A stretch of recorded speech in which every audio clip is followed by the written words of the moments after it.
5 easy hacks to improve your aquarium filter. The 5 hacks are primarily for hang-on back filters, as these are easily customizable. We're heading off with hack number 1, which is to not use the filter cartridges you normally get at the store, but instead use this. These are coarse sponge pads and they provide a very good mechanical filtration. The reason why they're better than cartridges is because the filter cartridges you buy at Petco or online, they need to be replaced every single month. The reason they do this is so that you'll have to go to their store every once in a while to spend money on new supplies, which profits them.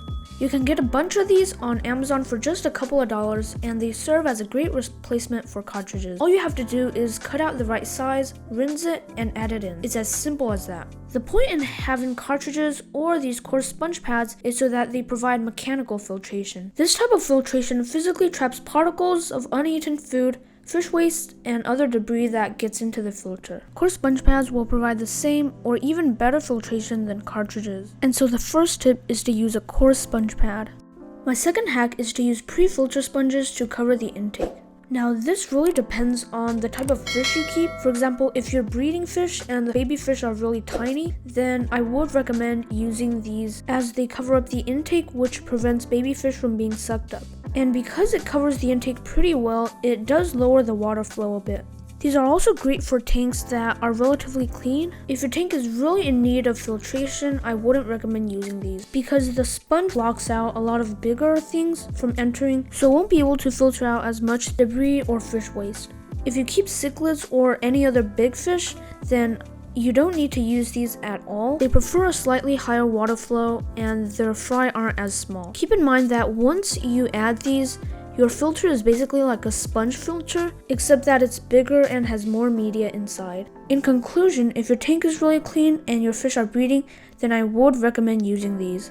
I find it very good in protecting baby fish, and I won't need to worry about any baby fish, snail, or shrimp being sucked up. The next hack is for minimizing water flow. If your filter has too strong of a current, even when you've set the flow to the lowest setting, there are a couple of ways to minimize it. One method is to add tall rocks or fake decor right under the filter, and what this does is it will baffle the water flow.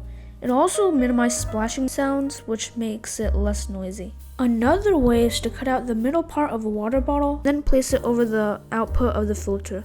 I found this to be a pretty good method. The only problem is its edges are really sharp and it also gets dirty really fast. But all in all, this is a pretty good method that I found really useful, as well as adding tall rocks or decor under the filter. There's actually one more technique that many people have found extremely useful, which is putting a soap dish under the intake, and it allegedly works very well.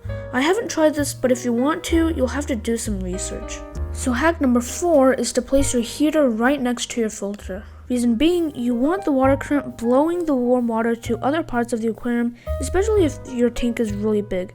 This is especially important during winter because you really want your entire tank being heated up.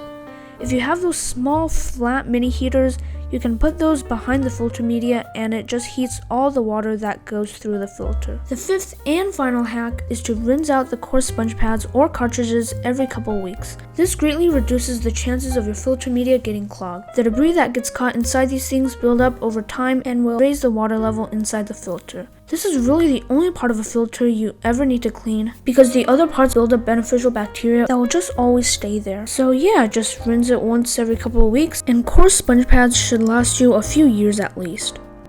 Thank you so much for watching this video. I hope you found it useful. Good luck with your aquariums, and I'll see you all next time.